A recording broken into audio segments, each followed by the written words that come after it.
నమస్తే. మానవుడే మహనీయుడు, మనిషే దేవుడు, సత్యమేవ జయతే. బ్యాక్గ్రౌండ్లో చూస్తున్నారుగా గంగమ్మ తల్లి దేవస్థానం.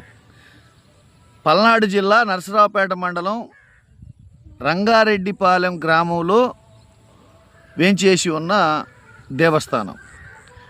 చుట్టూ పచ్చటి పొలాలు, ప్రశాంతమైన వాతావరణం, 3 ఎకరాల విస్తీర్ణంలో అత్యంత అద్భుతంగా నిర్మించిన దేవాలయం.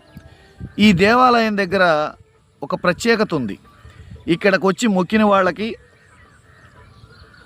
ఇక్కడ ఏదన్నా కోరుకున్న వాళ్ళకి వెంటనే తీర్చే శక్తి ఈ గంగమ్మ తల్లికి ఉంది అనేది ఇక్కడి ప్రజల నానుడి.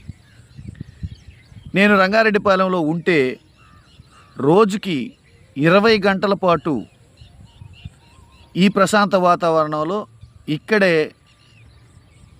కాలం గడపడానికి ఇష్టపడతాను. ఒక్క తినడానికి, స్నానం చేయడానికి, నిద్రపోవడానికి మాత్రమే ఇంటి దగ్గర ఉంటాను. అంతటి ప్రశాంత వాతావరణం ఇక్కడ ఉంటుంది. అంటే ఎంతటి ప్రశాంత వాతావరణం ఇక్కడ ఉందో మీకే అర్థమైంది అనుకుంటా.